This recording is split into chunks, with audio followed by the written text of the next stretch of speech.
शिव महापुराण विदेश्वर संहिता 9वां अध्याय। महेश्वर का ब्रह्मा और विष्णु को अपने निष्कल और सकल स्वरूप का परिचय देते हुए लिंग पूजन का महत्व बताना। नंदिकेश्वर कहते हैं, तदनंतर वे दोनों ब्रह्मा और विष्णु भगवान शंकर को प्रणाम करके दोनों हाथ जोड़ उनके दाएं बाएं भाग में चुपचाप खड़े हो गए। फिर उन्होंने वहां साक्षात प्रकट पूजनीय महादेव जी को श्रेष्ठ आसन पर स्थापित करके पवित्र पुरुष वस्तुओं द्वारा उनका पूजन किया। दीर्घ काल तक अविकृत भाव से सुस्थिर रहने वाली वस्तुओं को पुरुष वस्तु कहते हैं और अल्पकाल तक ही टिकने वाली क्षणभंगुर वस्तुएं प्राकृत वस्तु कहलाती हैं। इस तरह वस्तु के ये दो भेद जानने चाहिए। किन पुरुष वस्तुओं से उन्होंने भगवान शिव का पूजन किया, ये बताया जाता है।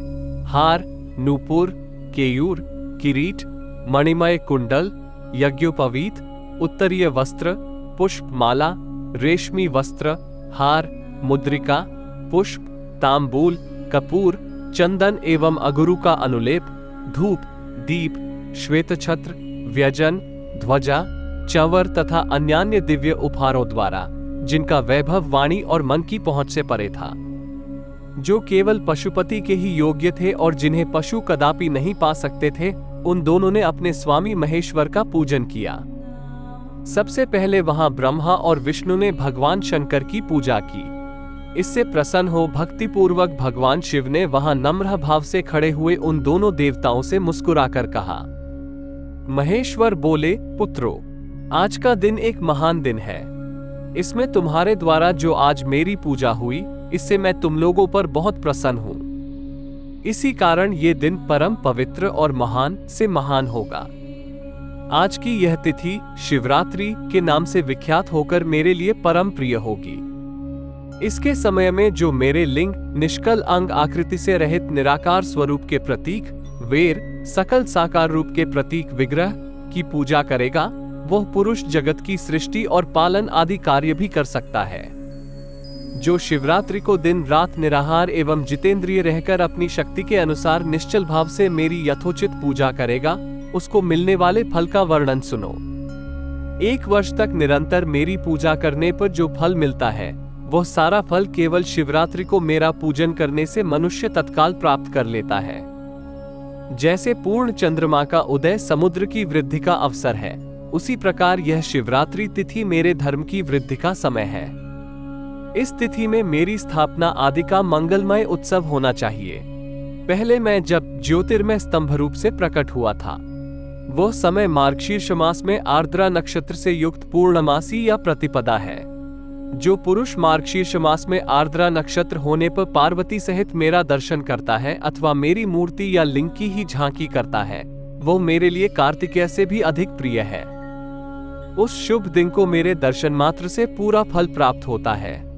यदि दर्शन के साथ साथ मेरा पूजन भी किया जाए तो इतना अधिक फल प्राप्त होता है कि उसका वाणी द्वारा वर्णन नहीं हो सकता।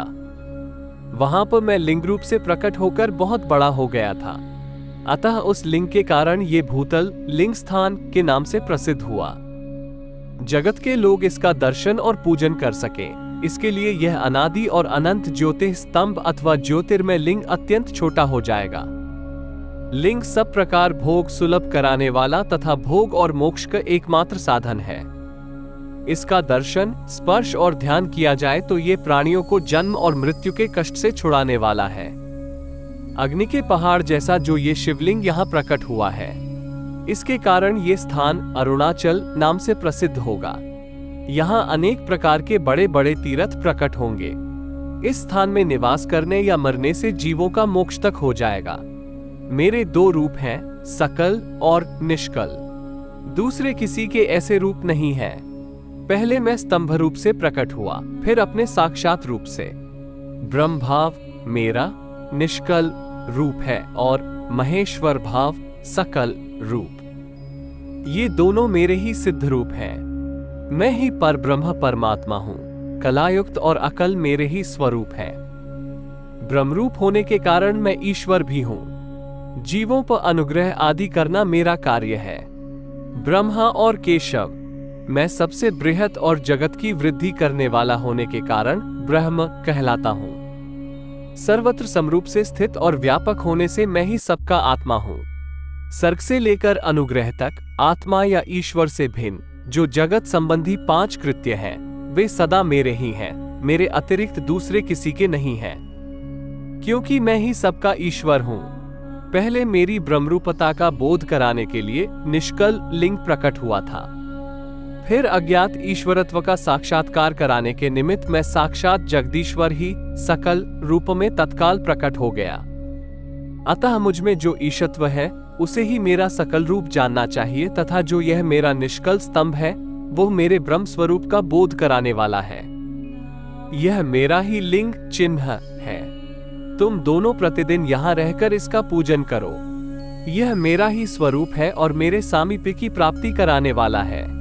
लिंग और लिंगी में नित्य अभेद होने के कारण मेरे इस लिंग का महान पुरुषों को भी पूजन करना चाहिए। मेरे एक लिंग की स्थापना करने का ये फल बताया गया है कि उपासक को मेरी समानता की प्राप्ति हो जाती है। यदि एक के बाद दूसरे शिवलिंग की भी स्थापना कर दी गई, तब तो उपासक को फल रूप से मेरे साथ एकत्व यानी सायुज्य मोक्ष रूप फल प्राप्त होता है। प्रधानतया शिवलिंग की ही स्थापना करनी चाहिए। मूर्ति की स्थापना उसकी अपेक्षा गौण कर्म है। शिवलिंग के अभाव में सब ओर से सवेर होने पर भी वो स्थान क्षेत्र नहीं कहलाता। आगामी वीडियो में हम विदेश्वर संहिता के 10वें अध्याय को सुनेंगे। यदि आप हमारे चैनल पर नए हैं तो कृपया हमारे चैनल को सब्सक्राइब करें और साथ ही बेल आइकॉन बटन पर क्लिक करें ताकि आप हमारी नए वीडियोस की सूचना प्राप्त कर सके। हर हर महादेव।